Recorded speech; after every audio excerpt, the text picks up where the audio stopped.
All right. Welcome back. Everyone needs an Aquarius. Oh man, it's been a week, another amount of fun, man. I want to give a shout out. I want to tell you this funny story. I went to a cookout this past weekend, family cookout, and normal cookout. And then there's another weird thing going on where they saying cookouts are down.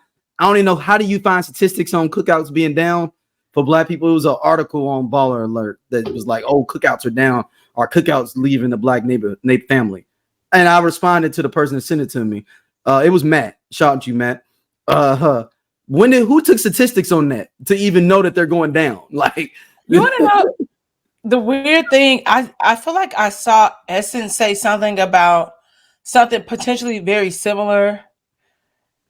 But who does statistics on that? Like, who goes around? I don't know who they talking to with a family, like you said. Like I always say how I feel like we as a culture have lost our way anyway. Mm-hmm. We've really lost our way, and when this becomes an article on Essence, so that's a whole nother conversation within itself.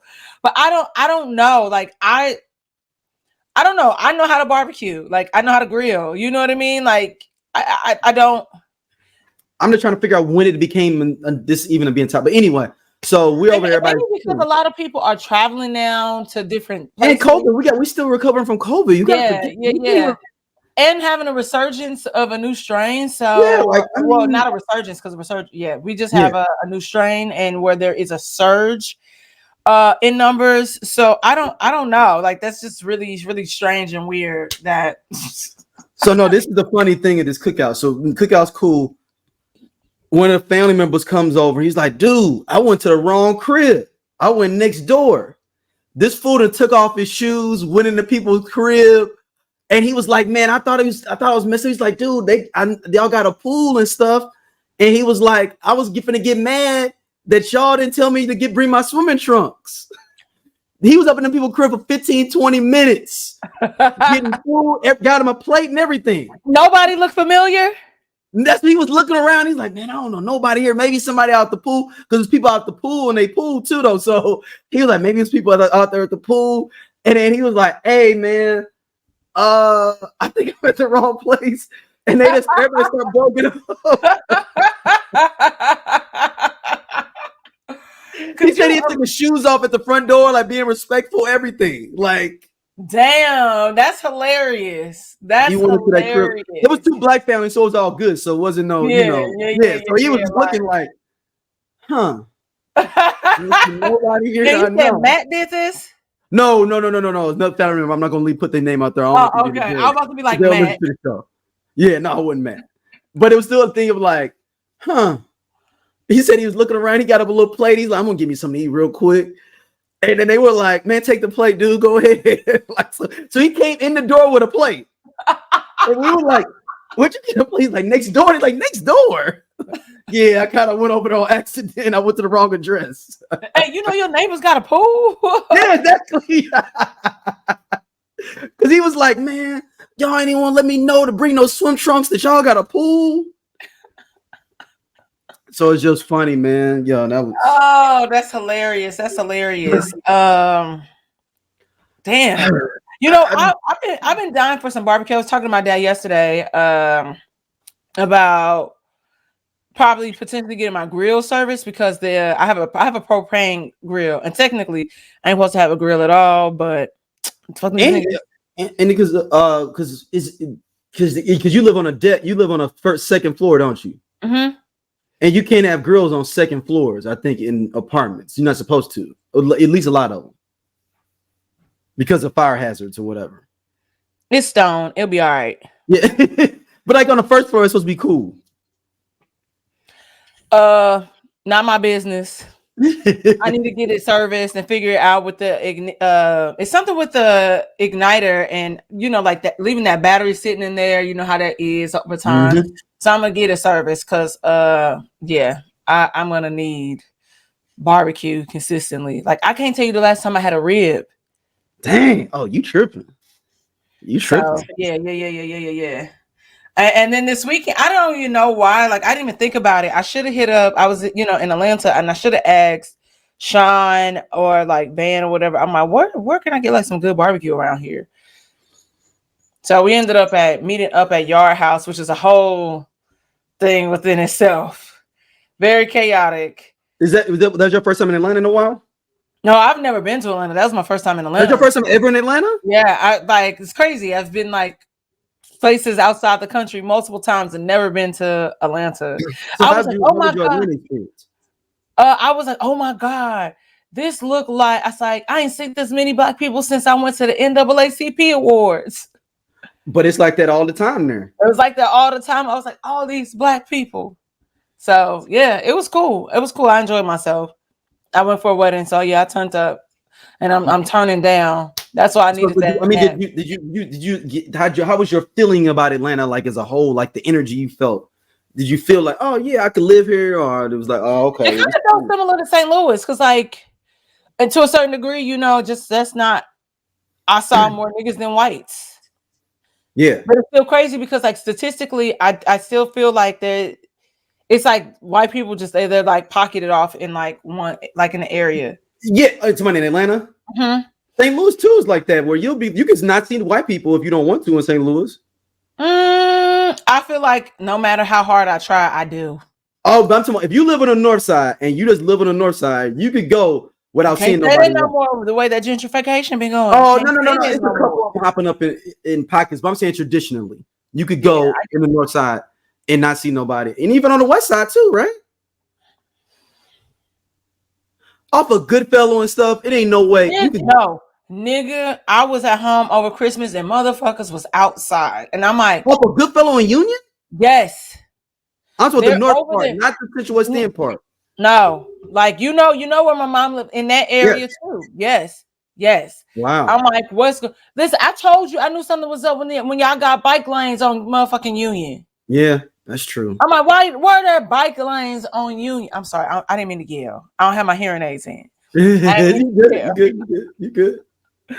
Like that's the most chaotic thing ever. Do you know that they're trying to charge $2,000 for rent on Page and Union? It's like, I know exactly where this property is. It is like a little bit before. It's like Academy and Page. And but those Academy cribs are big though. No, it's an apartment, and the apartment faces Page. Oh no, I thought it was one of them cribs off Academy up in there. Those cribs are big. I was like, y'all bugging. No, but what's so crazy is hold on. I know y'all don't care about real estate out there, but hey, we finna talk about it for a second. Get you. I just want y'all to know $2,000 for rent off a Page. No. I'm gonna make something that's gonna be even more ridiculous for you. All right, Google the address. 4391 Penrose. You know what Penrose is, but yeah, you said 4391 Penrose. Okay. They want $1,200 a month.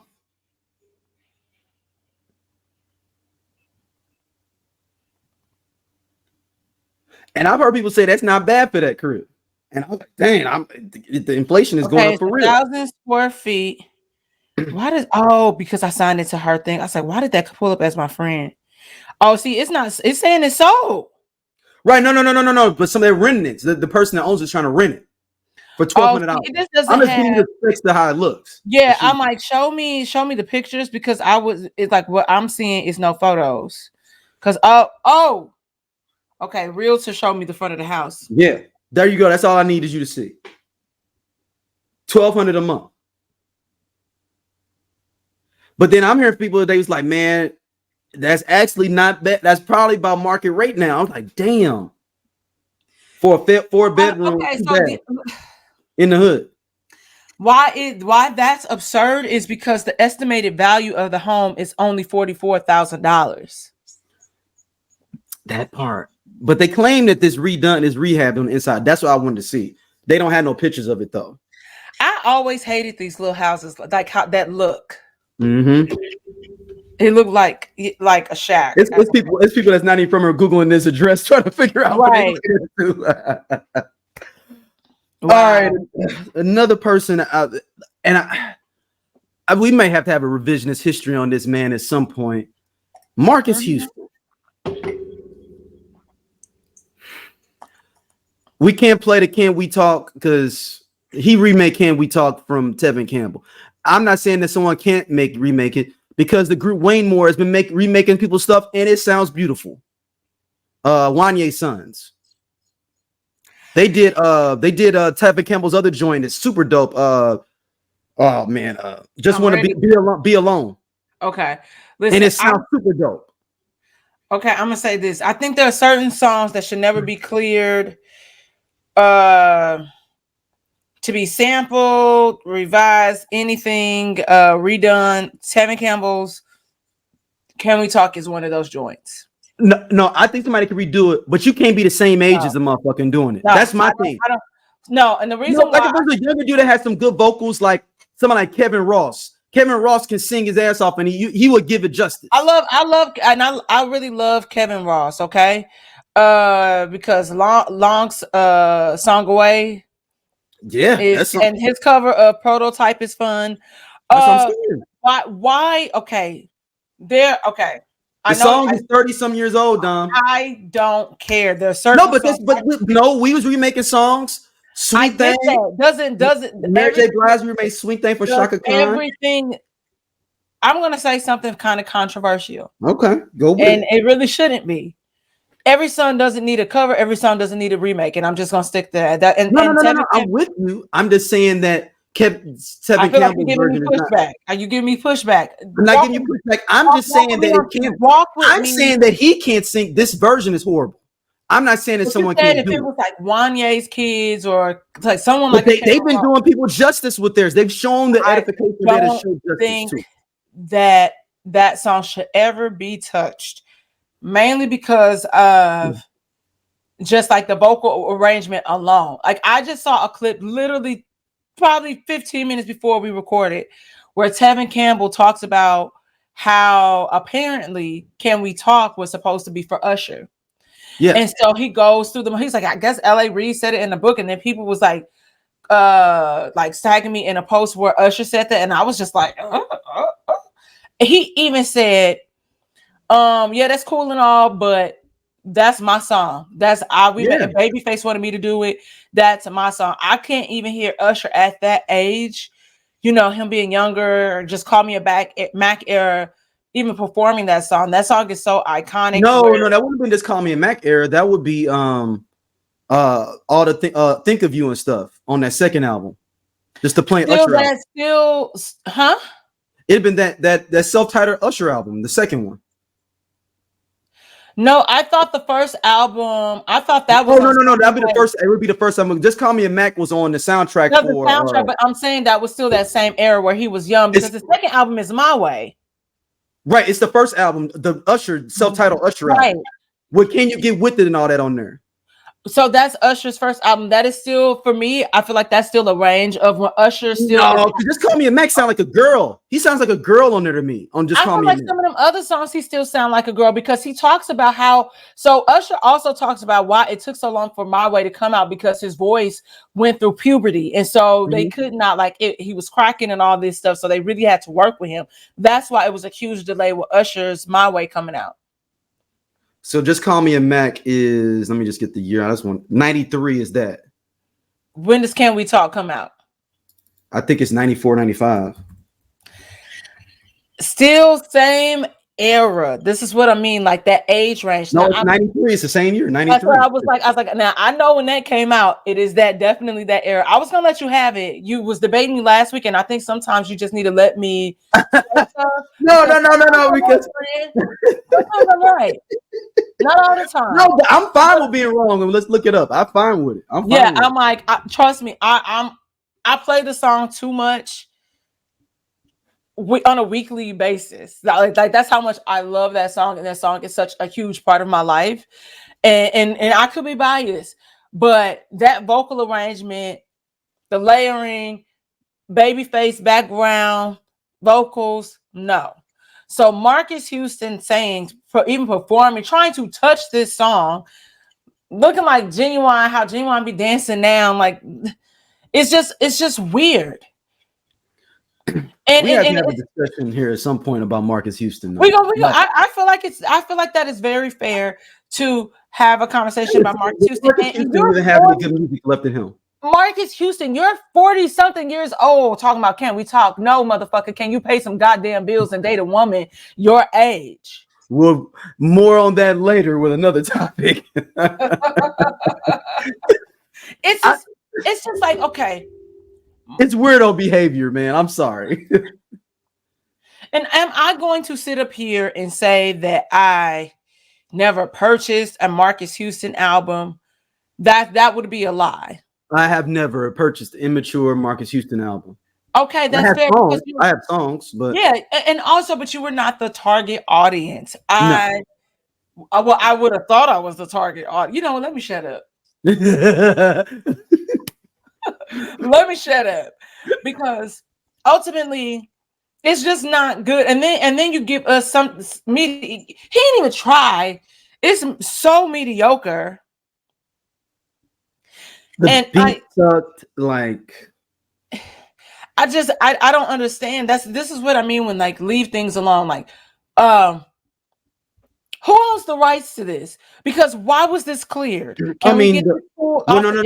See, that's the thing, is that he doesn't have the production on it. So the producer is Babyface, and Daryl Simmons produced it and they wrote it. So I'm wondering if they maybe got the rights just to the writing and not. He got clearance to use it. So that's how you get Babyface being credited. Oh, you know what? Do you know that? Yeah, but you know what? He didn't have to get clearance on it because he reinterpolated the song. You know, you can get around that if you don't use the exact same beat. I think the lyrics for Babyface, I don't like to be. Remember the whole thing with interpolation they were talking about with Beyonce. Remember, like the whole thing with the police thing, interpolation versus. But she still gave her credit, which would have given her access to get paid. That's also why she credited her. Then what was that big beef then about? Because it goes back to her, Khaleesi's beef with the Neptunes, Pharrell and the Neptunes. Oh, you have a cough pocket. I did. Yeah, I tried to. Well, it was your hand. You can play that back. Nasty. Yeah. I heard about myself. But ultimately, to me, the lyrics, he's literally saying the same lyrics. He has to, because then that would still be an infringement upon the copyright. Yo, you didn't use the beat, but it is you still have to. So that's just like when Beyonce did hold up, they don't have it. Yeah, hold up. So she says, I hop about the bed, put my swag on, take a look in the mirror, say what's up. She credits Soulja Boy. Soulja Boy has credits on that. Oh, you know, another thing it's not called Can We Talk? It's called, but it's still Last Drop. Yeah, it's called Last Drop. But there are so many. So just like, okay, when we have to play, if we were to play it, we could legally only play 10 seconds of the song without it becoming a thing where they would technically pull it. But ultimately, if there's a certain amount of lyrics that you use, you cannot not credit the original creator of that song. We learned that in media law. Yeah, no, I know, but I'm just wondering if it's a way that he can get around it. No, Babyface is credited. He didn't even try. So he still got clearance on some level. That's why I said Babyface likely cleared that. He probably didn't care. He probably didn't think he was going to come out with it.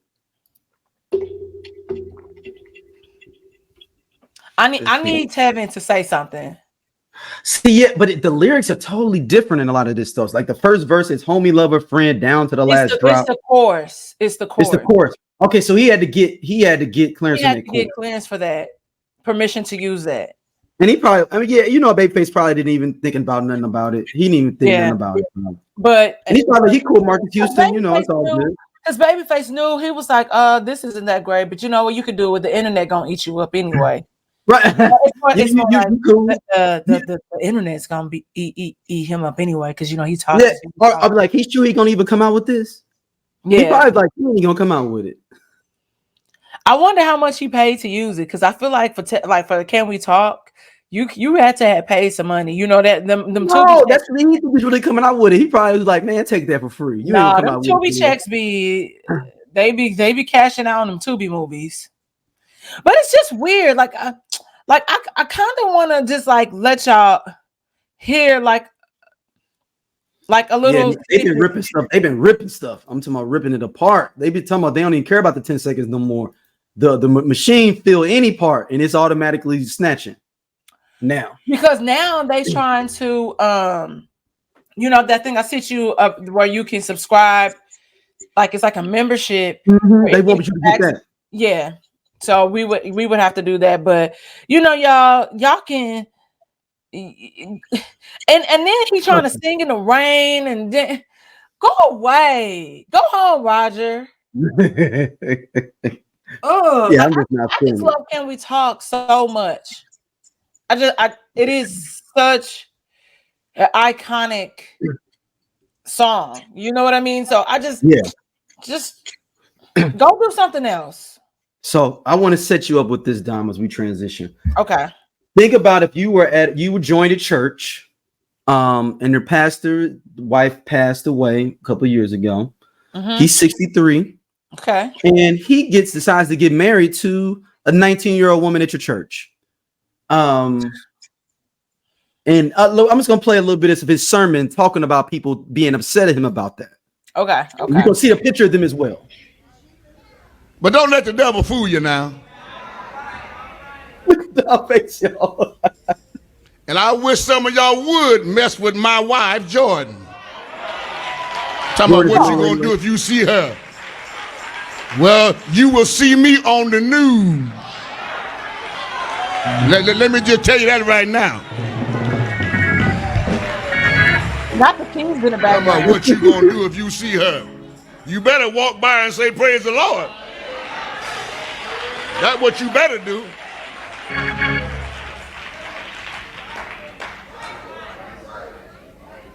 Cause that's my wife. My wife. And she grown. She didn't need nobody to sign no paperwork for her.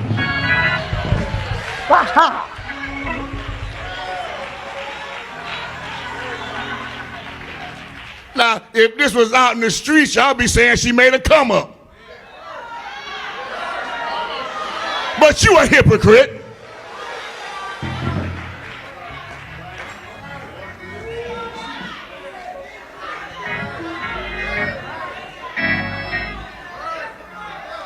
It's the chords. Yes. So don't you forget the Bible say marriage is honorable.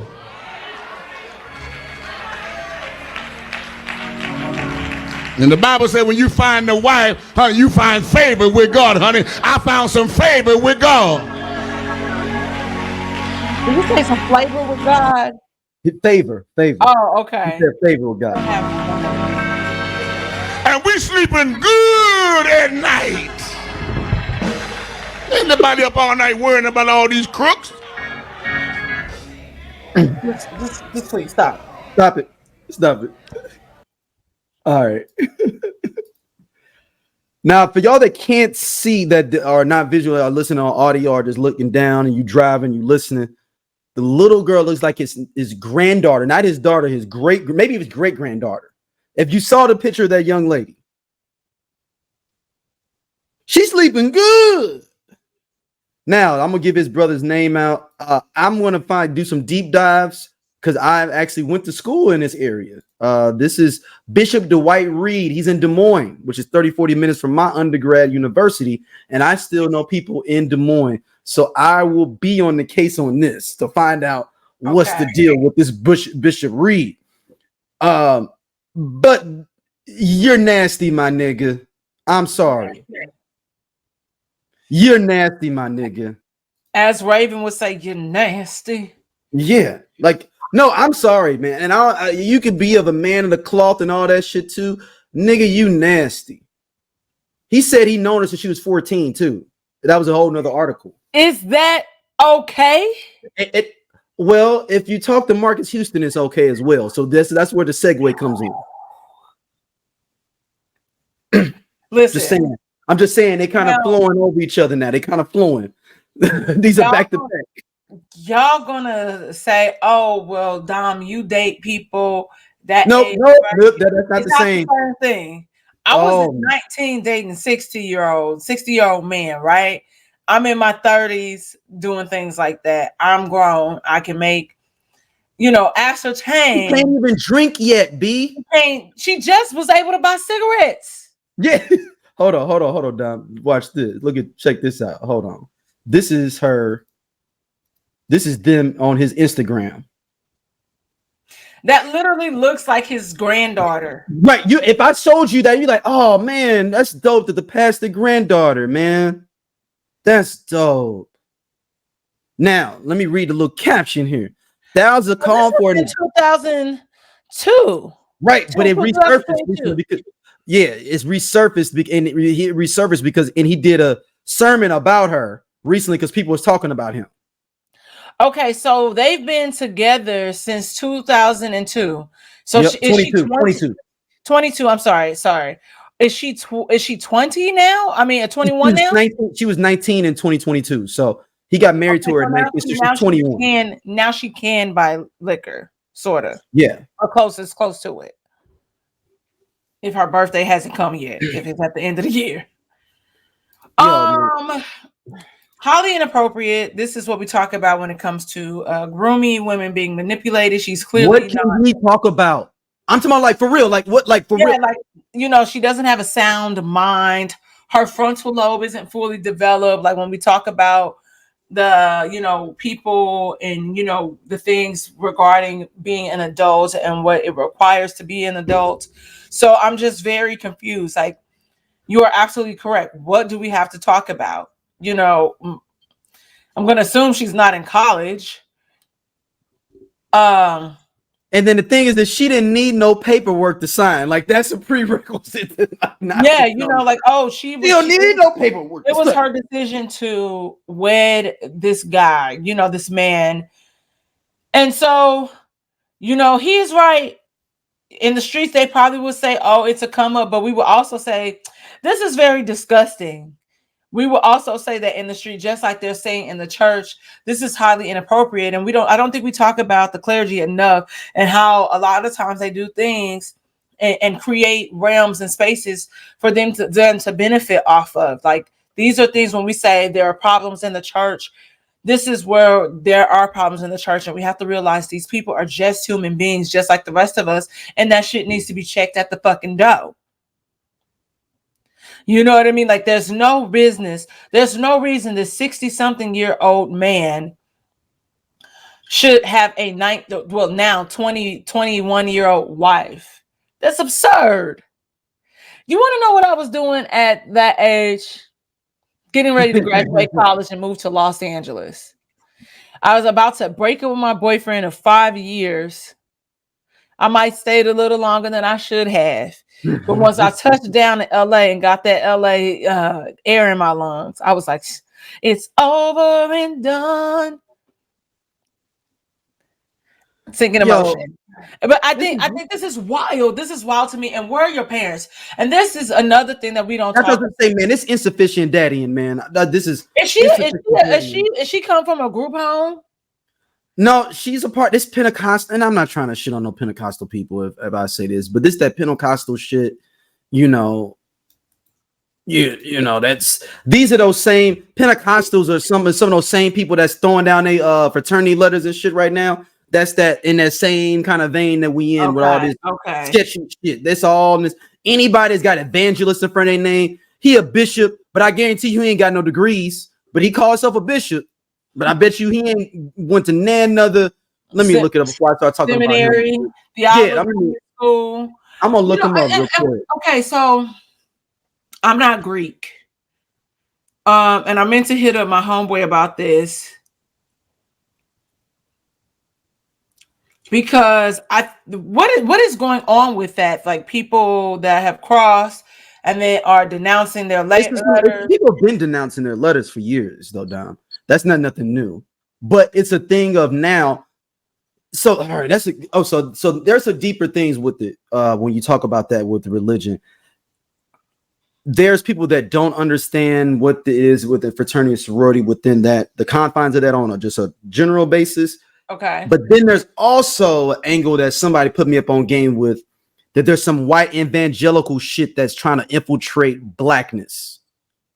Like, it's this idea of like everything's got to be by the book, by the church. So they're trying to infiltrate anything that is black, that is affecting change or pushing forward black culture. So that's a way for them to integrate and go after blackness within blackness, is by saying, why y'all letting y'all other black Christians do that? Because, you know, supposedly they worshiping all these different people. That's an angle I've heard from a couple of different other people that are clergy. And that would make a lot of sense. Like, these are clergy people that have told me that this is coming from some white evangelicals that are infiltrating black spaces and like pushing that shit towards them.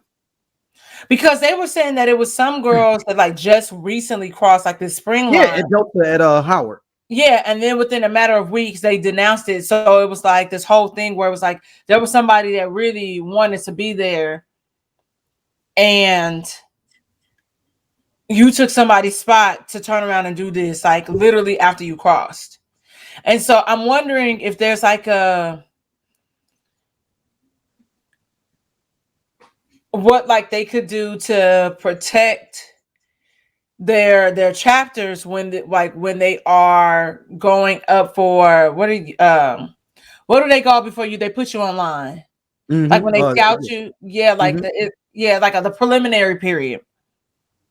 Because to me, I'm just like we talk about like with a lot of like, you know, day-to-day stuff. I'm like, maybe you need to do like a deep dive and like research, background check, see what this person is into, what are their interests, like which is their. Damn, I got this nigga ain't even got no seminary degrees. I knew I told you.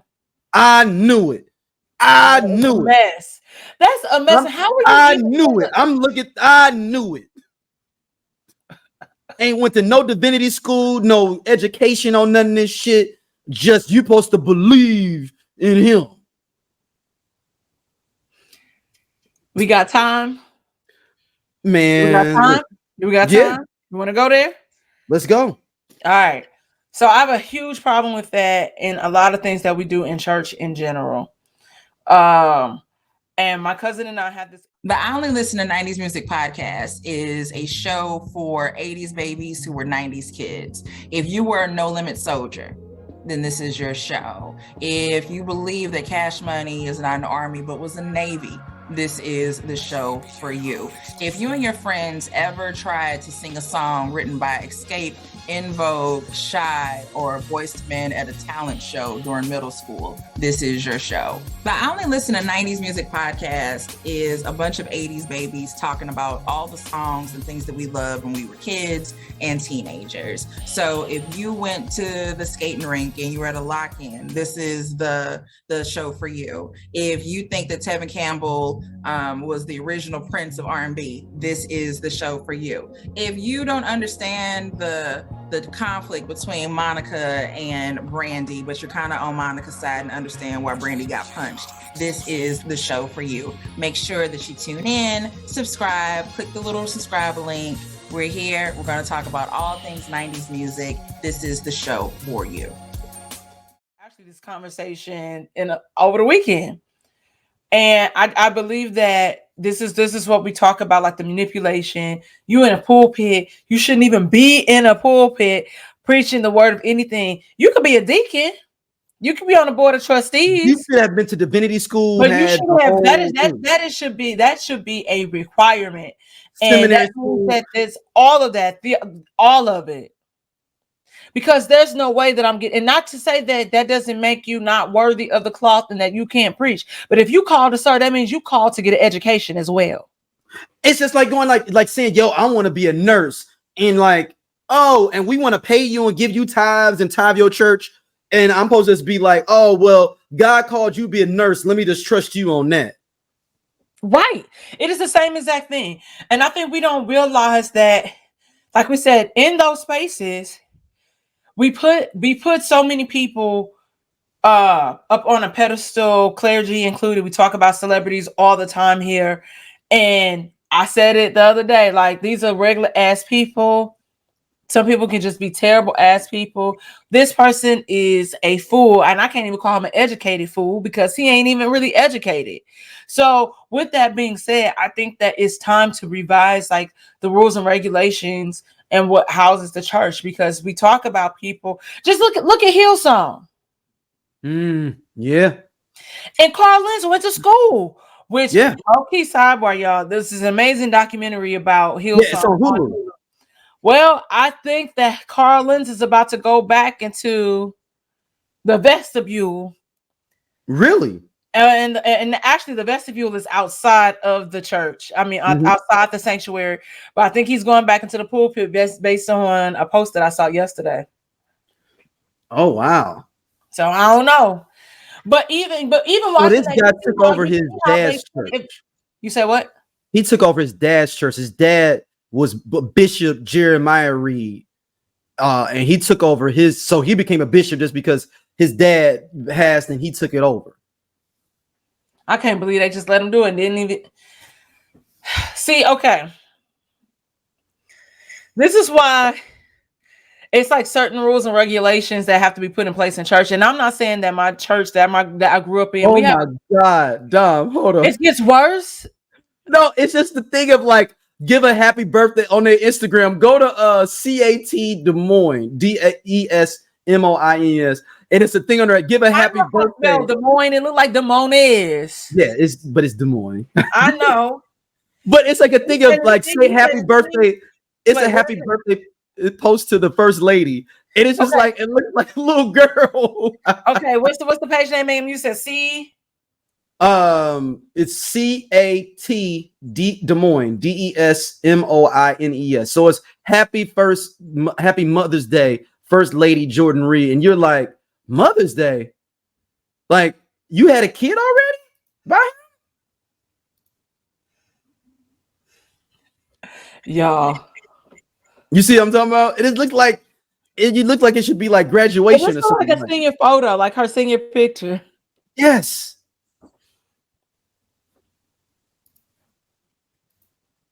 Well, you know, they call the first lady the mother of the church. Okay, so you saying she may not have had kids. It's just that they saying mother because she's a mother. Okay. Yeah, she's the mother of the church. They done turned the comments off. They had to. That was a good move. They had to. I'm not mad at them for that. They had to do that. They had to do that. They couldn't get away with that one.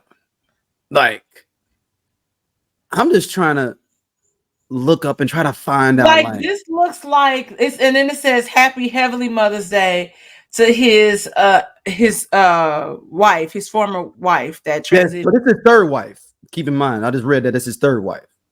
So this looked like the grandma, like she would be the grandmother. Right, that's his mother because his dad passed and he took over the church.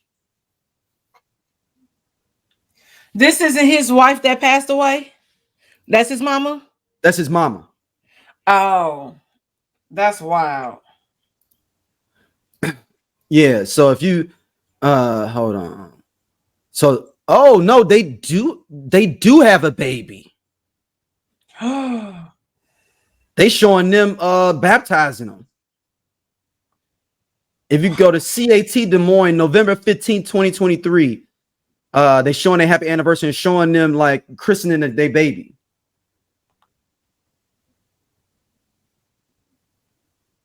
This is wild, man. This reminds me, messed up thing. It reminds me like A Color Purple, where Celie's dad, or what was it, ended up being her stepdad, married that younger woman. Oh yeah, this the baby. Yeah, you see it now. Yep. This is bugged out, man. Look, I don't care what nobody's saying, man. That's nasty, B. I'm sorry. Yeah, it's nasty. And not just nasty. It shows a lot about his character too. And why are you parishioner at his church? Is my thing. I wonder how many members it really has, like active. And like I'd be interested to know the numbers before he took this wife. Good question. And then after. Good question. Yeah. Let me see. Let me see how many they should I call tomorrow morning and like, hey, I'm looking for my name is Dominique Lovings with CNBC, and we have a few questions. Would you mind answering them for us? Oh, they probably been getting these for a minute. They ain't gonna get caught in that. They be fools to get caught in that hustle. Do you know how many members that you guys had prior to? Okay, well, their Facebook page has 4,000 followers. Okay, so I don't know what that means. I mean, does that mean after? Like, I'd be interested to see if there was an influx prior to this, or if it's just the regular number. But you're on it, sir. Oh, I'm on their Facebook page. The choir don't look that big. Oh no, this is a decent size of choir. Take that back. Because I'm looking at the live. Some people are just loyal to their church to a fault. Like my mom is. Okay, I didn't mean to say that, but my mom is loyal to the church we grew up in to a fault. And I just be like, I don't understand. It couldn't be me. Like my family is like that. Like a lot of my family members still go to that church, and I just be like, I'm a pray for y'all because y'all lost. Okay, it's not that big. It's not that big of a church. Maybe let's say maybe 100 something people in there. Okay, I bet those followers are people just trying to see, like, be nosy and what the updates are. Some people will follow a page or whatever. We see it all the time. They'll follow certain pages. True. And that don't mean that they're gonna be going to the church or whatever, checking out. And they like, man, we getting a whole bunch of interaction. Like, you want to know why? It's not what you think it is. Man, it's nasty. Yeah, it's just nasty. I cannot. That is ghetto. Oh, and disgusting. Like who? Come on, man. All right, we gonna jump into another one. We gonna have Surviving Diddy last, y'all. Y'all know y'all ready for us to do that. No, we gonna finish up our last topic. Then we going into that though. So Alfonso Ribeiro starts out this week. He explains why Carlton ruined his career. We're gonna talk about that, and then Tyler Perry will run up to me saying Carlton, and the name creates pain. Imagine you did something. People loved it, and they tell you that thing that you were so great at, you'll never be able to do it again. To act because you did that one so well that we can't see you as something else. Damn. I mean, he could be but here's the thing, it wasn't even a space for him to be typecast, which is kind of sad. But I definitely understand his frustration and his pain, but I think we forget how iconic Alfonso Ribeiro is in general. In general. And he has done a lot of things outside of Fresh Prince. There's been a lot of hosting gigs, not acting. But when I think sometimes of Alfonso, I'm like, oh, he was such that cute kid in that Pepsi commercial with Michael Jackson. Silver Spoons. Yeah. Silver Spoon. He was one of the first black kids I looked up to on TV. Like, no lie. That's nice of you. Yeah, like seriously, like you saw him in the Pepsi, and Silver Spoon's like one of the first shows, sitcoms I remember watching as a kid. And I was like, yo, that dude cool. He hanging out, and I know this is gonna sound messed up, y'all. He hanging out with the white boy that's got all the money to live next door with all the cool stuff. Yeah, and people say those things all the time, like that happens, that people don't really give them opportunities to do anything else. So it's like always that weird. But this is my question I always think, because I know Jaleel says the same thing when it comes to Urkel. JJ Walker's got that same thing with JJ from Good Times. Yeah. I'm trying to think. It's other characters that, I mean, I kind of think that do you think the Olsen twins have it a little bit too? I don't necessarily think so for them, because they were able to expand their brand into a different realm. So they were able to dabble. I think that, if anything, I think they had more to prove, especially dabbling in fashion. Like they went that route. Yeah. And so, which didn't require them to act or anything, but still having to prove their value to this industry. And I mean, what they had clothing in Kmart and stuff, Target, that they didn't necessarily design, but to really dabble into that realm I think it was just a lot more for them, and it wasn't even just like, oh, we selling like clothes at this price. It was like the luxury, or we would say contemporary luxury, like the price point of their line. So, but you know, Harvey Finkel's got it too. What they played the Fonz. I know he talks about the same thing, that he is the same thing issue too. And I don't think it's that people only see them as one thing. I think it sucks because they never got the opportunity to even try to do anything else. My thing is, how many other people wish they even had that chance to even be an iconic person like that and have consistent money like that, period, is that's the other side of it. Like, would you rather not had a career at all and just been this random dude? Just I'd be interested to see what their contract regarding their residuals were, because Fresh Prince has always been on multiple network streaming. I think they got pretty good. I've never heard none of them complain about like my money. Like a lot of them. I was like, because I know sometimes they say the more networks the show is on, depending on how that contract is, that like it wasn't like you was getting all of this money. You was getting pennies on a dollar. So hopefully, like you said, he was still working. We really didn't see any of the cast or anything else except for Will, and you would get the occasional appearance. Tatiana Lee had her show. She had that show. Who's That Girl? I don't remember. Like 3 seasons. It was on TV One. It was pretty good. She was like she played like a ad executive at her dad's new company or whatever. She moved back to LA, and she's working for her dad. Was actually the funny thing is her dad was the light skinned dude. Remember the episode on Fresh Prince with the professor that he was trying to hook up with Hillary, and she kept on finding stuff that was ugly about him, and Will was trying to make her date him because he needed a good grade. Oh yeah. He plays her dad on Who's That Girl. So the song from Raphael Sadiq, that the Who's That Girl, the one where he's redoing 60s shit, that's the song. That song came about because that was the theme song for her TV show. Okay. So she had that, and then she had that. But it wasn't like, because it's like we didn't support her music career like we should have, because that song was cool. I like that. No, the first 2 singles were straight.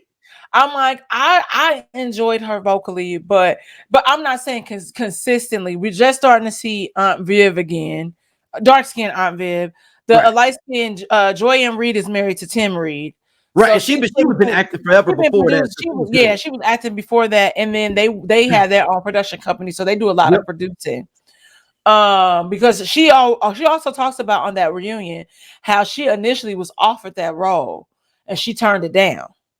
The first time when when they first did it, she turned it down because she didn't, she was like, who is this? I don't want to act with no rapper, because she you formally trained, so I get it. But I think it's really hard because like it is like what you said, it is a lot of people would love that opportunity to have like this iconic role, but then also I see his perspective where it was like, I really thought this was going to jumpstart my career, and it stunted my growth, like as far as being taken seriously as an actor. So I see both sides of it, and it's hard because it seems like some people could probably take it as him not being grateful, when it's him just saying, I was grateful, but I also wanted to be able to bask more in this blessing. So I kind of see both sides of it. So it's kind of tough. But I mean, he also came. Alfonso Ribeiro stayed in the news, and then someone tweeted him. Would you say that Tyler Perry could save his career? Or could like revamp his career. Revamp his career. Yep. And he said, "I don't want nothing."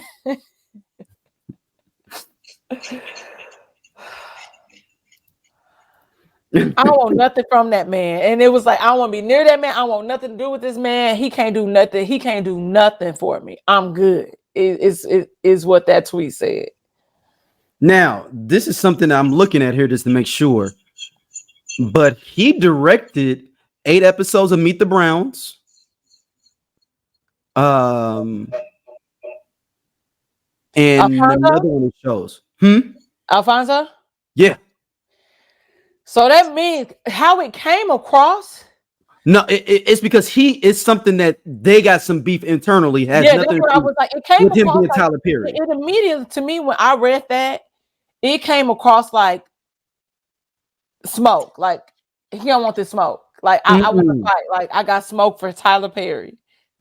No. He directed 8 episodes of Meet the Browns. I'm telling you, when I first read that, I was like, at first it was funny, and I was like, huh, what happened behind the scenes that made him like respond like that to that tweet? It came across, it's you can feel the aggression in that tweet. Yes. But I was wondering, I was like, man, it's gotta be something. And he had that work with him. He just wouldn't I just don't see him just jumping out the window, just saying whatever like that.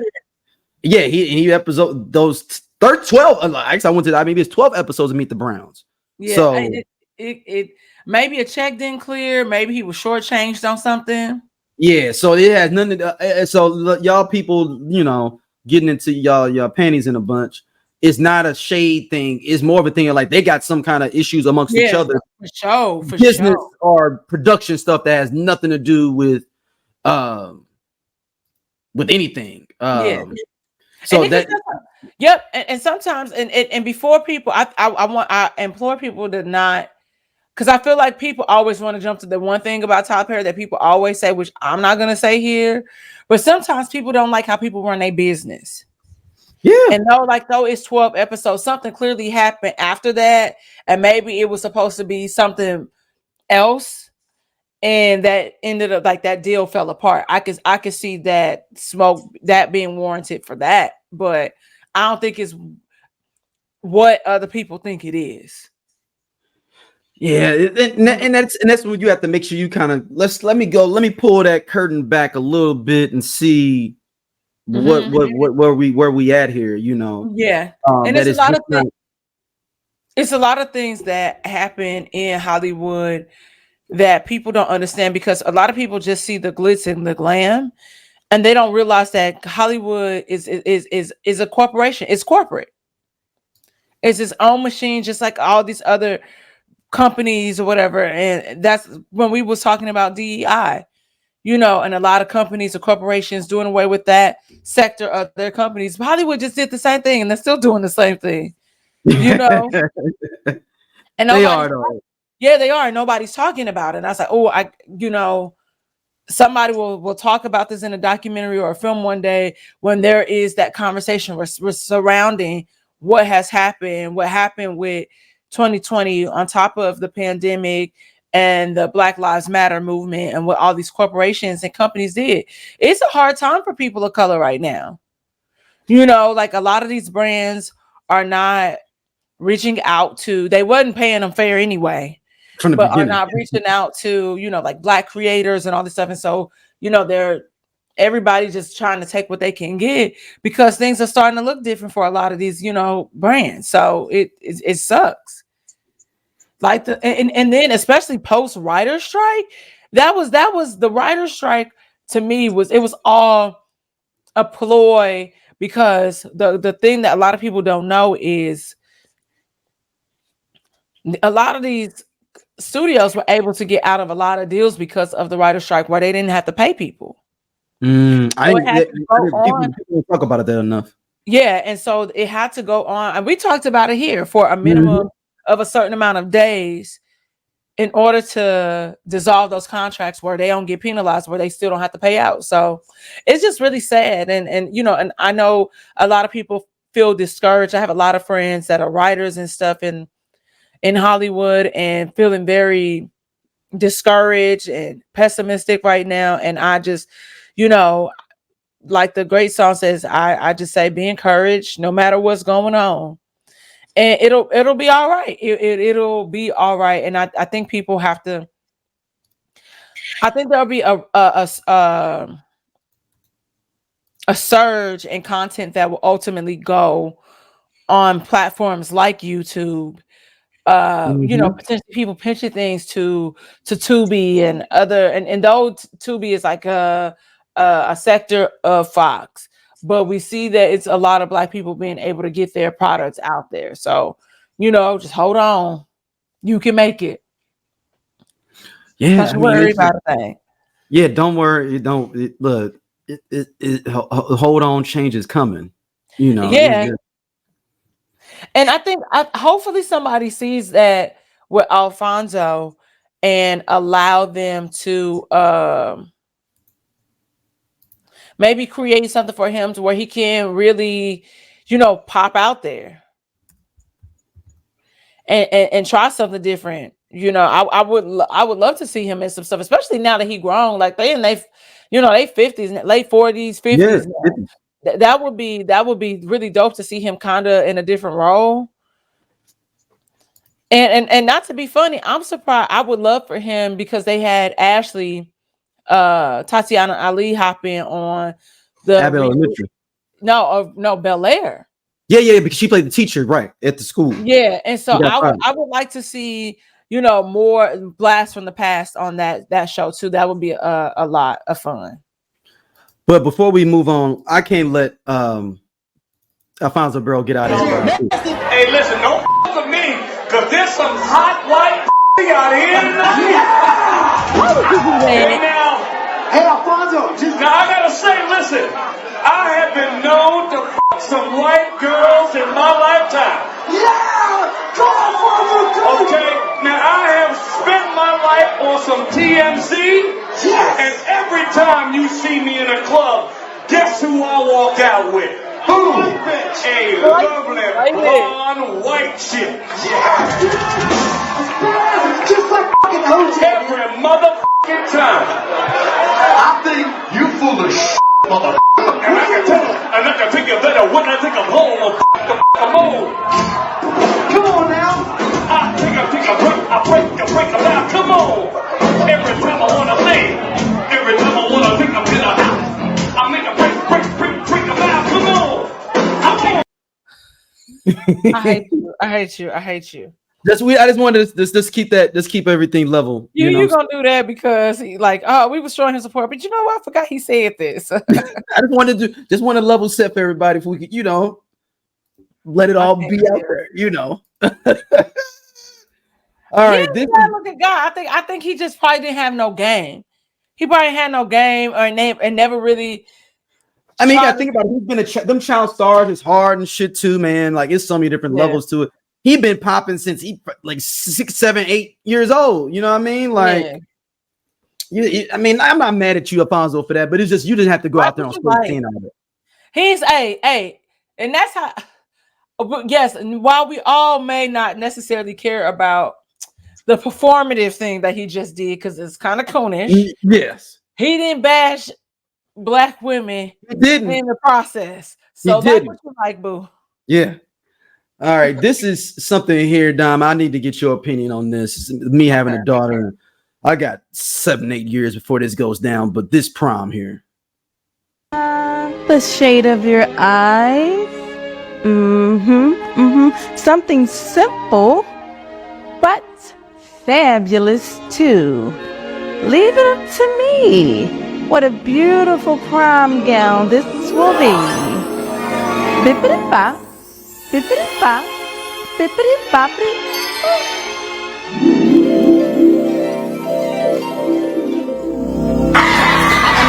I sprinkle holy water upon the vampire. In this very moment I'm king. In this very moment I slay Goliath with a sling. This very moment I bring, put it on everything. All right. What do you think about that? If I had pants on, I would go and get my prom picture out the living room. I was fortunate enough to drive my aunt's Champagne Ford Explorer to prom, right? And low-key, I might not have had a license. I'm trying to think if I had my license. I know my cousin Sean took me to get my license at some point, and maybe it was right before that. I don't know. I was lucky to do that, and then I'm seeing all this stuff now, and prom is only like a couple of hours. We were at prom from like what, 7 to 12 or Yeah. 11:30 or something. 7-11, you know. And I'm all about spend your money how you like it, experiences and whatever. But I can imagine how much that costs.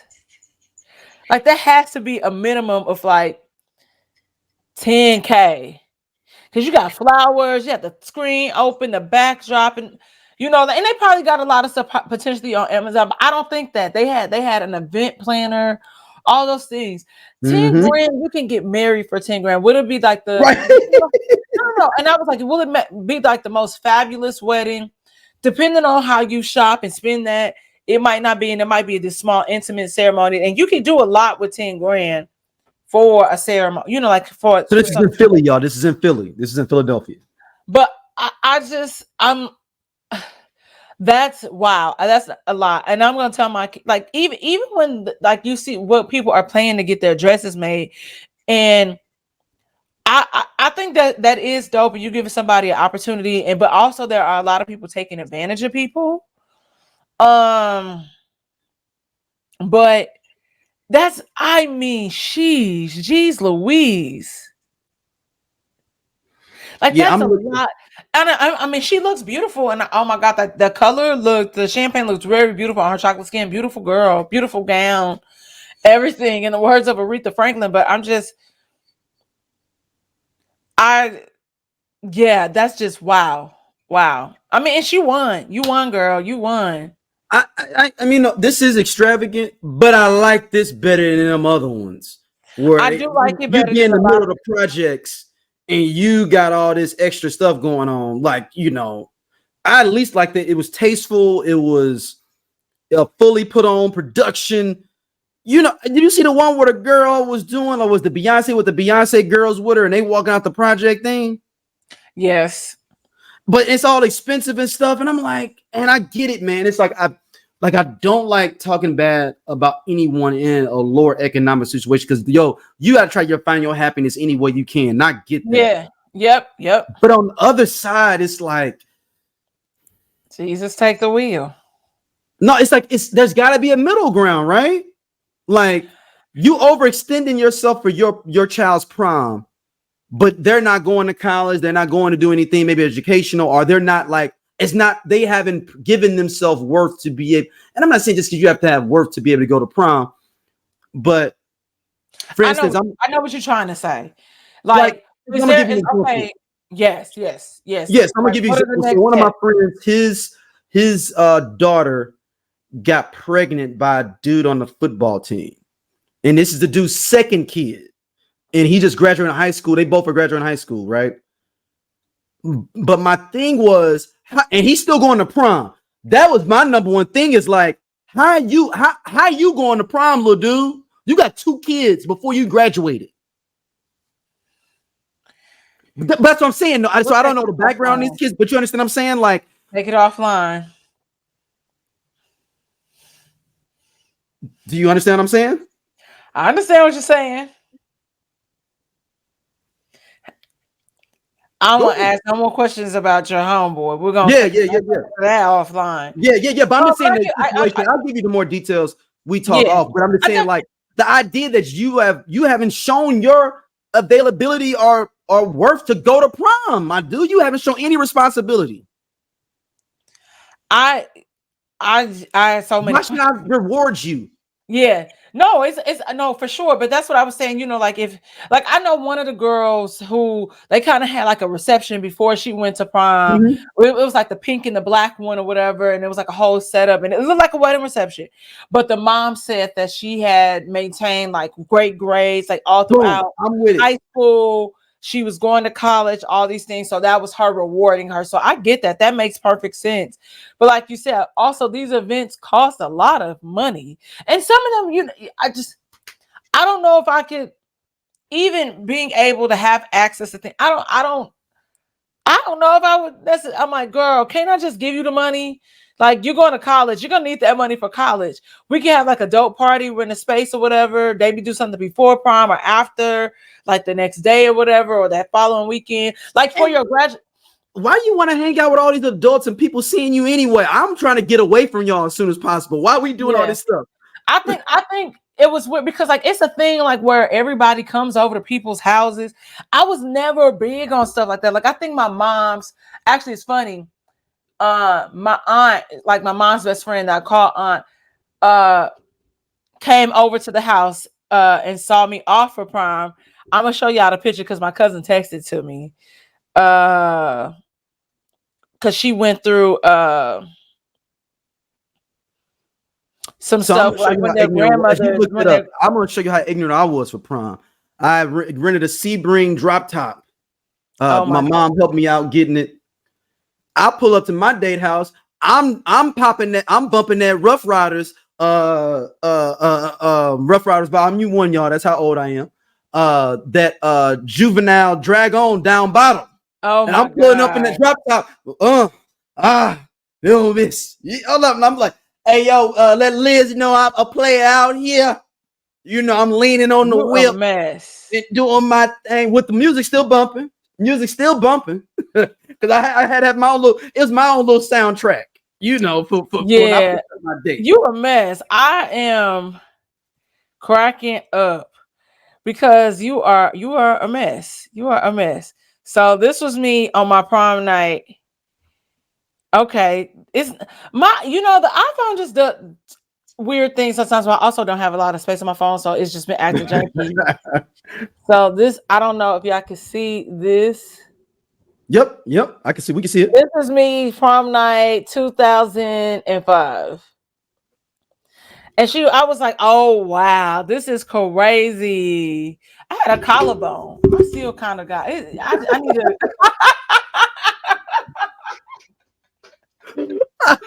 Y'all know, ladies know what I'm talking about. I'm like, I got to do some cardio to get that back. It's like halfway there, but I need the bumps back right here. I need to, y'all to see. But I just think of that day. Literally, one person came to the house. I went to my uncle's house. I probably went earlier that day and got that car and then went to prom, stopped by U City prom, saw my homeboy, and then went home. I wasn't even out late. I was like, I'm sleepy. I went to 2 proms the same weekend. So I went to the girl I was dating. My prom was on the night that Friday, and then the girl I was dating, I went to her prom on Saturday. And it happened to be, they happened to be back to back. So it happened to be I could just do everything in one weekend. And then I went to another girl's prom like a couple weeks before that. So I was prommed out. Yeah, I was prommed out my senior year, man.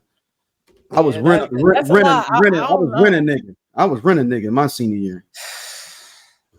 I was in it was a whole situation with my prom date. He would later go to jail. What? He would later go to jail, you said? Or yeah, and he was too smart for that too, to be caught up in that stuff.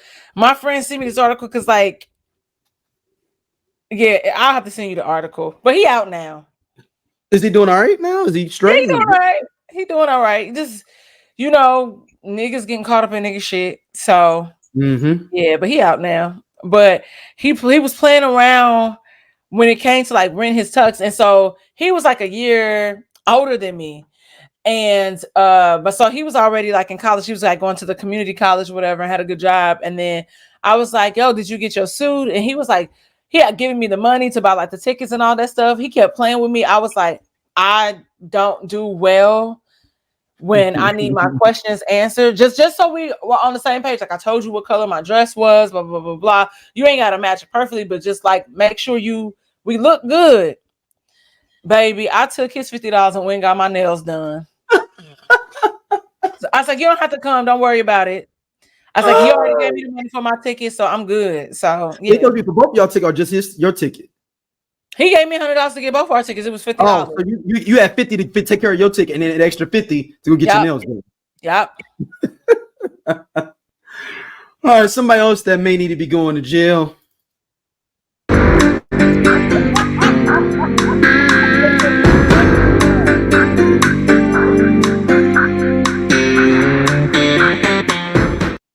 Yeah, Surviving Diddy.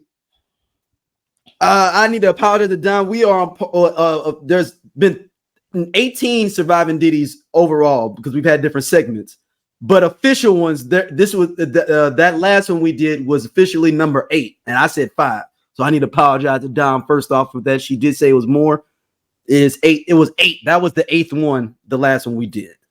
Let's get that. I told you, I'm like, hell, the night that we recorded the very first episode, we did like 2 or 3 episodes. Yeah, because the Stephen D one was first, and then like a week later, the tape drop. We literally did like that the week before the lawsuit dropped, and then we did one, and then the day after that. Remember that he settled. So we had to go right back again with another one. Yep. Yeah. Told you. And we didn't know that it was going to continue on and on like this, but Surviving Diddy, allegedly there's stories out there that a grand jury is getting together now to indict him on the Cassie tape, but it's going to be for other charges, not assault. Am I correct? It's supposed to be like federal, like kidnapping and some other stuff.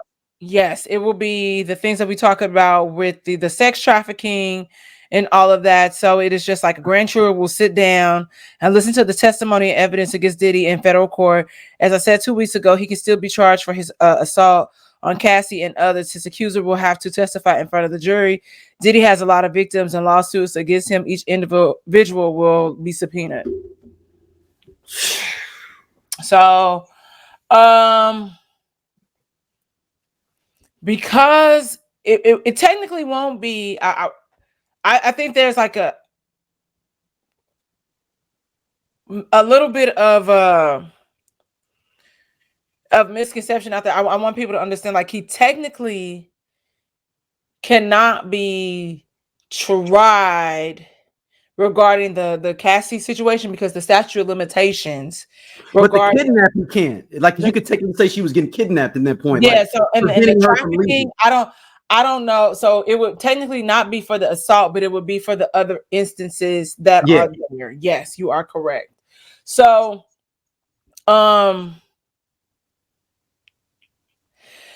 it's really, really interesting what we have going on here, because we also mentioned this out the gate very first episode when we came back and was talking about the whole thing in New York and the police department saying one thing, and then they said, oh, no. So we knew something bigger was coming. And the interesting thing about all of this, like we said last week, is we're not condoning violence in any way, shape, or form, but you literally did what killers do, which is sometimes when they kill their victims, they keep things like possessions of theirs as like it's a prize for them, like it's a trophy. Mm-hmm. And you did that here, which is how you really got caught up in this, and it just made it 1,000,001 times worse. And there's still so many people in comments of different things and not understanding how or why she stayed. And I want people to know that percentage of it's one thing for somebody to manipulate you and to say, we said it last week, oh, if you leave me, I'm gonna do this to your mama, I'm gonna do this to your daddy, I'm gonna do this to your sister, I'm gonna kill your dog, I'm gonna blow up Kid Cudi car, whose car actually ended up being blown up. You know what I mean? So it's all these different key factors, especially when you're dating somebody that's that powerful. You kind of gotta play your cards right when it comes to leaving like those situations. And like we said, 75% of women and that are in domestic violence situations, 75% of them end up dead when they leave. They becomes even more dangerous for them. So I want people to understand this is why people stay for an extended period of time. Mm-hmm. And it was interesting. The brother on TikTok was like, why was it? And that's why I came back to him with that number to tell him that. So it's so many factors here why people stay. It is a sort of also weird love bombing thing that happens in those situations too. we talked about it last night, according to Kim Porter's friend, what was happening, and then how it was a power play that he made to get into her mind. And then, now you're starting to treat her like how you treated Kim. Mm-hmm. That's a ill. That's a sick. You were sick. That's an ill play, though. That's an ill play, boy. Mm-hmm. And so ultimately, we see her finally get away. Also, you see her trying to get away in this video, and I just. It's just really chaotic, and I always say every dog has his day. Well, they say it, and I say it too, because I didn't make that up. But ultimately, I think that what we're seeing happen in real time is about to change a lot of things for a lot of our favorite people, because he ain't the only one, and it might not be as grimy and gritty as this, but it's a lot of terrible people out there, and we have to remember that these people, just like that weird, freaky ass, creepy ass pastor, they're human. And a lot of people don't have the dope spirit that we think that they have. A lot of them are sick, tormented souls. Yeah. And if I want everybody to check out this Rolling Stone article, it's in depth. It's 12. I mean, I printed it out. It's 28 pages, but it was well worth it. So he goes through Diddy's whole life, from him putting his hands on women at Howard, all the way to present stuff, other different things in between before he blew up. He just had some kind of complex, man, his whole life, and not just for women, men too, and like. One of the stories in there that I forgot all about is that when he had Shakir Stewart beat up, Shakir Stewart, rest in peace to him, the brother that killed himself a few years ago. I told you, we talked about that offline. Because he was supposedly dating Kim. I told you, I said, there's certain things that you just see and feel, and especially when you are big on energies. I sound like a like a hippie or like a gypsy or whatever. But I told you, I was like, at the moment I saw that headline, I immediately got sick. I did not feel well. I was like, something don't seem right about this. Yeah, I mean, that brother was depressed and all that, but it could be. But now his depression could have started from this whole incident with that.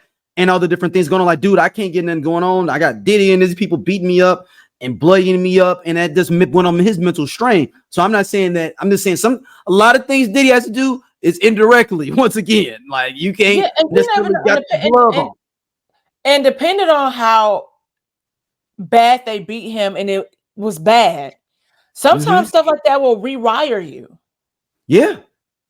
Because somebody said that they weren't the same. Who is it that said that they were moving differently and their whole mind state was changed up after getting was it somebody with Diddy? Or was it somebody else? I'm trying to remember. It was someone that said that their whole mind was rewired after. Cassie said that. It was Cassie. Okay. So Cassie. I remember you were telling me that. I can't remember who you was talking about, but you said that. Cassie said that. But also, what we also learned in this article is that the experience was so traumatic for her that Cassie ends up checking herself into rehab regarding this. So when she's finally away, he's still taunting and doing things to harass her, tagging her and stuff, and you commented on my posts like when I had my baby and all these different things put in a heart, and people all like, oh, they think it's cool, and he's got supporting her. Yeah, no, that is a form of harassment. You are bullying me even from afar. Like, why are you even here? It's real suckerish, man. And so, it's one thing if you had like an amicable breakup, but a lot of us knew the reality of what happened behind the scenes. And so seeing that, it's just like, yo, this is wild. And so Cassie, and rightfully so, I get that you didn't want to be interviewed, or you didn't no comment or whatever. So you have your homegirl is speaking out and saying all this stuff. I couldn't even, once I was reading that she went to rehab and all this stuff, I told you, I said, hey, I had to stop. It became too much. You couldn't get, I mean, but it's other parts in there when it talks about some of the dealings with business wise in there that is super interesting. I will ultimately finish it, but I just knew at that moment that it was too much for me, and the mental state that I was in at that moment, and also being tired, like being out, like I just got back. I just need a moment. Man, but what's ill in there is one of the other ill things. The article said that someone told him he needed to chill out and everything after because he was saying like it was for Rolling Stone, I believe, or another magazine. It was saying you should let Biggie have the cover since he just passed. And his quote to the person from there is like, fuck that, he gone, it's my time. So to promote his new album when I was coming out. And I was like, damn. I don't even think that's a God complex. What would you even call that? Not coming from good stock, as my grandma said.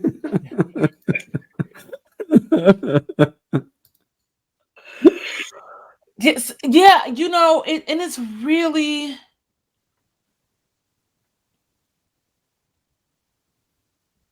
it's just really sad, it go back to what you said when we first start talking about Gene Deal and Keefe D, and how he, indirectly got all these people, knocked off. And he and you, because your physical hands ain't bloody, but you still got blood on your hands. And it's amazing that he has gotten this far. That's the crazy part about all this. It's amazing. And you know what? Low key, he is. And don't trip when I say this. Don't take this wrong when I say this. He's hip hop affirmative action. And listen to what I'm saying with this. Daryl. No. Listen to what I'm saying with this.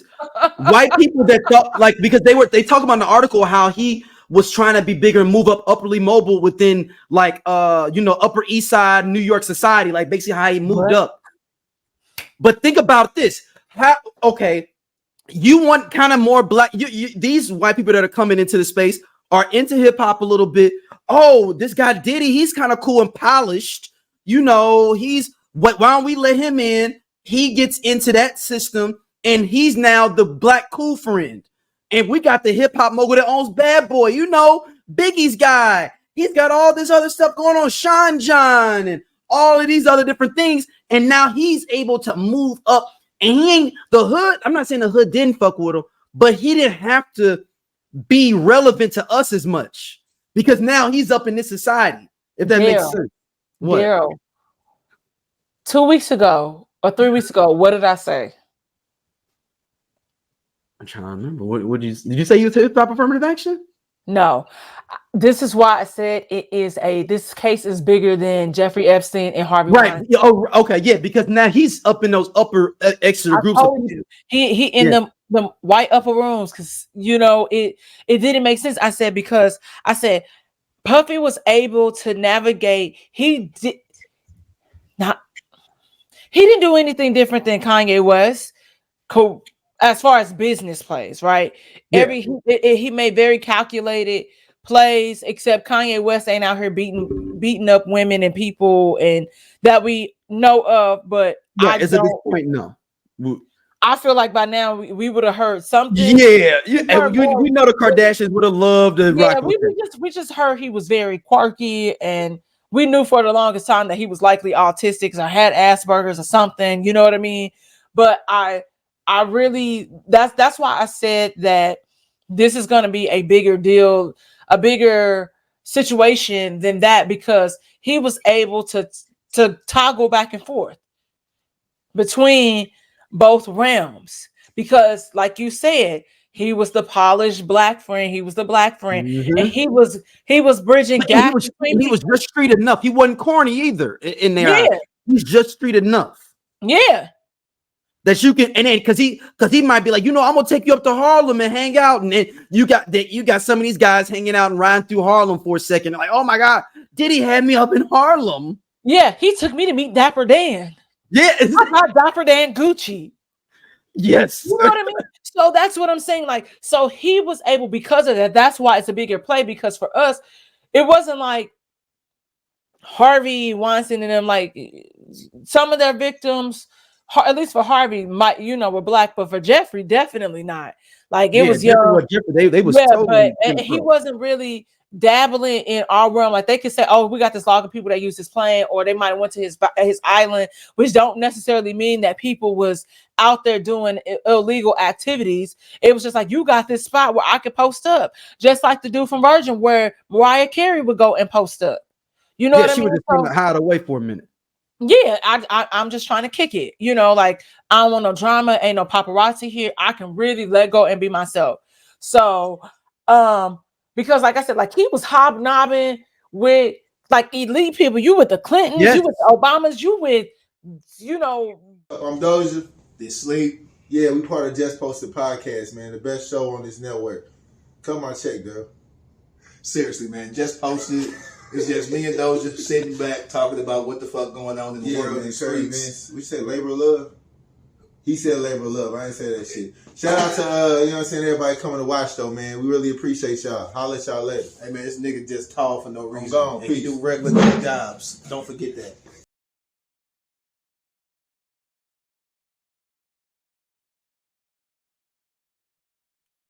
At Prince, Harry, and all of them motherfuckers. But you gotta think about it. In low key, I wonder, Jennifer Lopez may have been the reason he started getting some of that access, low key. Am I wrong for thinking that? You're not wrong. Or maybe that's around the time he was starting to get it. But he looked just like a nigga. No, okay, you okay. So fun fact. Mm-hmm. So in a sense, it might have pushed her. He definitely Selena made her a star, but I'm gonna say J-Lo in Out of Sight. And Wedding Planning made her a superstar because they came out at the same time. She had the #1 record and the #1 movie in the country. Yeah. At the same time, and Puffy produced that album. So it like Love Don't Cost a Thing really blew her up, and that movie at the same time. So it just created this new world for her, which also to a certain degree might have given him another level on his belt. But then you have all the things that happen, and she was out right away, which also, like I said, interesting enough, like clearly it's interesting that nobody has talked to J-Lo, and maybe she's talked to somebody off the record. Most of this damn near this whole album. Shit. He spent like 7 or 8 tracks on this J-Lo album. Shit. Let me tell you, really great album. I never realized this. No skips. But also, we know Puffy actually didn't produce this because he always just coming in on somebody else because he's not the only producer, always with somebody else. Mario Winans produced most of this, low key. That's what it looks like. And he tagged his name on this shit because Mario Winans is the actual real producer here. Him. Then you got and Brian Jerkins was on here. You got Chris. Yep, Christina Milian writing. Corey Rooney's on here too. Christina Milian produced Play. And you hear her all through the background vocals. So she wrote. Let me see. Yeah, she's on is accredited. Yeah. Mm-hmm. If you play this just like how it is with Ashanti, you all right over there? Yeah, it was. I got a after we done. So I just been running around. But yeah, just like like another. It's just wild, and I wonder if J-Lo has spoken because there are people that are saying things that are off the record. Mm-hmm. There's a lot of people off the record in that article. Yeah, so I'd be interested if somebody can tie it back to her. But you know what was disheartening a little bit in there, and I get it to a certain extent. Guess who was one of the main people in there that was like, oh, and all these people just had problems with Diddy because they didn't have good business with him. Guess who? It's a woman. I'm just gonna give you that clue. It's a woman. What did we talk about? No, not Kelly Price. Faith Evans? No. No, nobody like that. No. We talked about you, somebody like you love that group when he had that group together with who?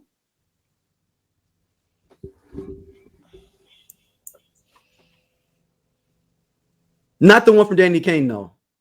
I was about to say Kalina.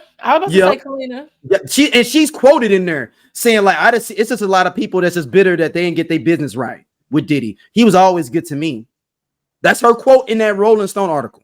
She's one of the only people in there quoted. Like some people were like, I never had no problems with him, but I did hear stuff, or like maybe he didn't do nothing to me. But she was like, oh no, all these people hating. Like they just had. Here's the thing is like, and you were, and weren't he crying about the business with him at one point too? Well, like because they didn't do a follow-up album, like they were supposed to do this follow-up album or something. Yeah. And it never happened. So like just like you said, the track that was on that Love album, you said that was from that era. Yeah, that was from that era. You just added it to that. Yeah. So here's the thing about what Kalina is saying.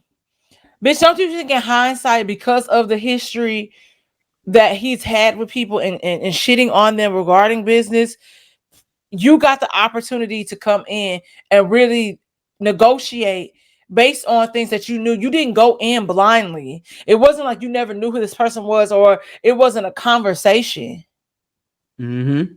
It was, okay, I know this, so let me make sure I have my ducks in a row so I am compensated properly and credited properly for my contribution to this project. And you knew that you can't, and then look, you're negotiating with I'm assuming with with Don probably like, yo, no, just like, and based on my experience alone, like I got schooled in this deal, and which is still bizarre that you worked with him, but I get it. You need a bag, but you was able to go in, both of y'all, and likely negotiate something that was fair. You are one of the probably few people that were able to do that. So don't come in and shit. You can say, it's like you said with like the other quote. I feel that our dealings together were fair, but I have heard other things. But fortunately for me, that wasn't my experience, but I am aware of other things that have happened. Yeah, exactly. It's like, hey, so someone did say that though, that, hey, it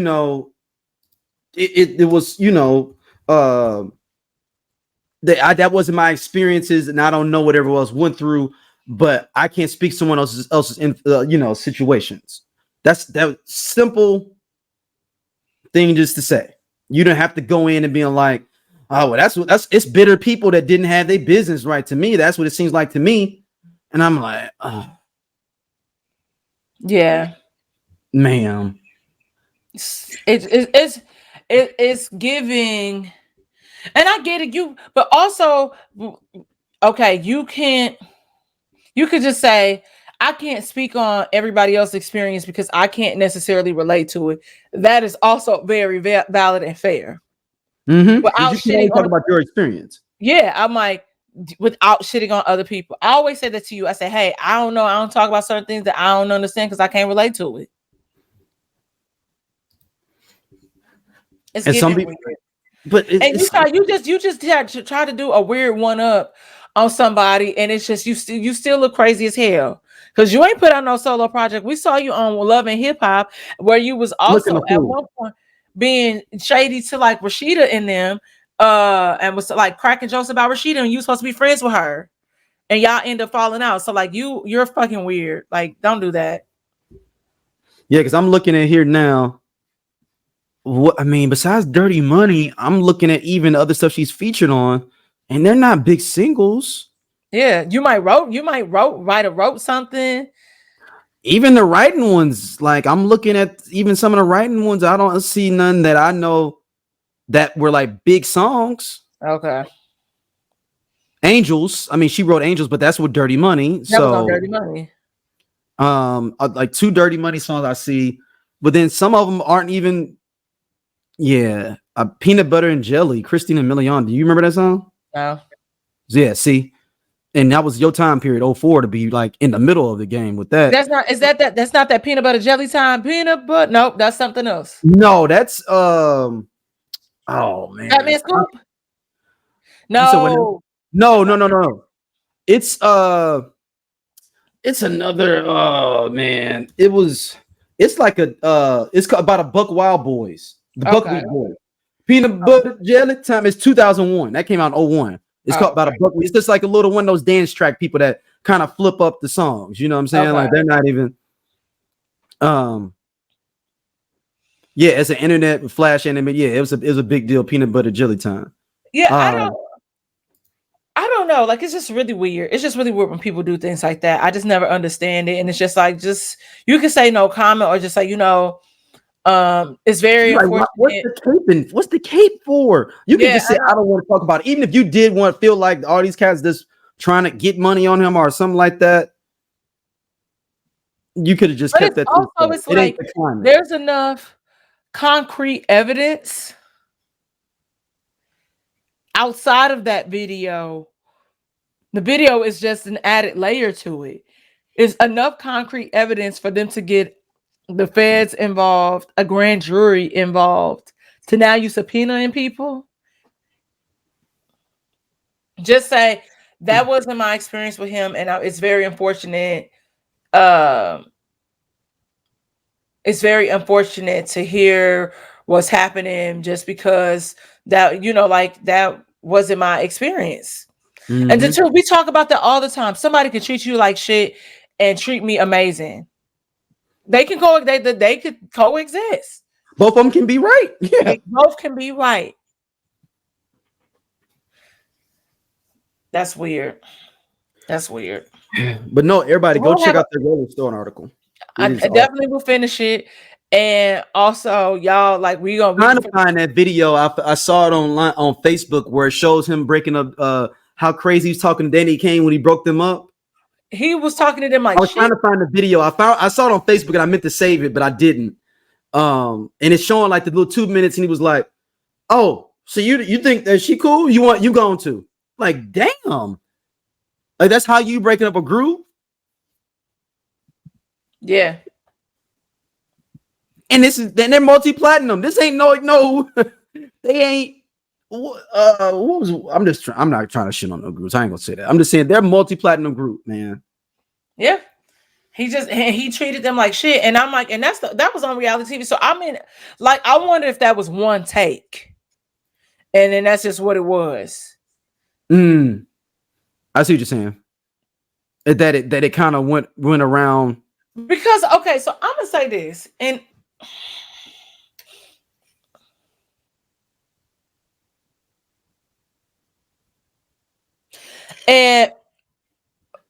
because even after that, Dawn worked with him, but Dirty Money. But Aubrey, at one point, they said the word on the curb was that she was messing around with him when she was in the group, but she was definitely messing around with him after that group. So you can say all these things, Diddy is this evil person, but it's like, yeah, girl, you can say that, and yeah, and maybe you really learned this after probably how he did you after y'all was messing around, but it's like he humiliated y'all on national TV for ratings. So it's not like you didn't know that this person was like Dr. Jekyll. Yeah. So that's why always sometimes, and not saying that people can't treat you bad, but it's like when things didn't go your way, if things would have went your way and it was an amicable breakup, or y'all could, like, would you be this pressed?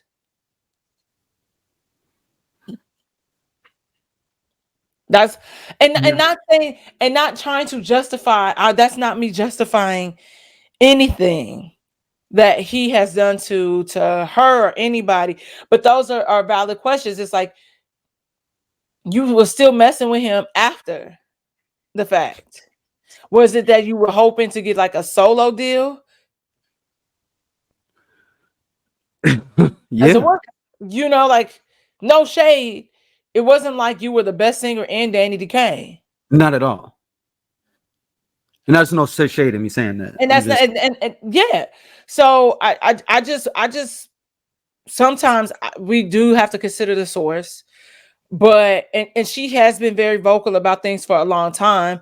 But it's the same thing. He treated you like shit, and he could have promised you all these things, and once that he did not deliver, and now it's like this other aspect of it. But it's not like we didn't know these things. That's all. Dang. Well, everybody, Dom, where can anybody hit you up at as we get out of here? Y'all can find me on the Instagram at St. Angeles, St. Angeles, I believe, on YouTube. And subscribe to my page. Latest episode of Whiskey Sour is out. Yeah, I see it moving. And people, it's moving. Yeah, Cowboy Carter breaking down. I'm gonna break some clips up this week. Y'all getting that episode for 2 weeks. That is a 2-hour episode.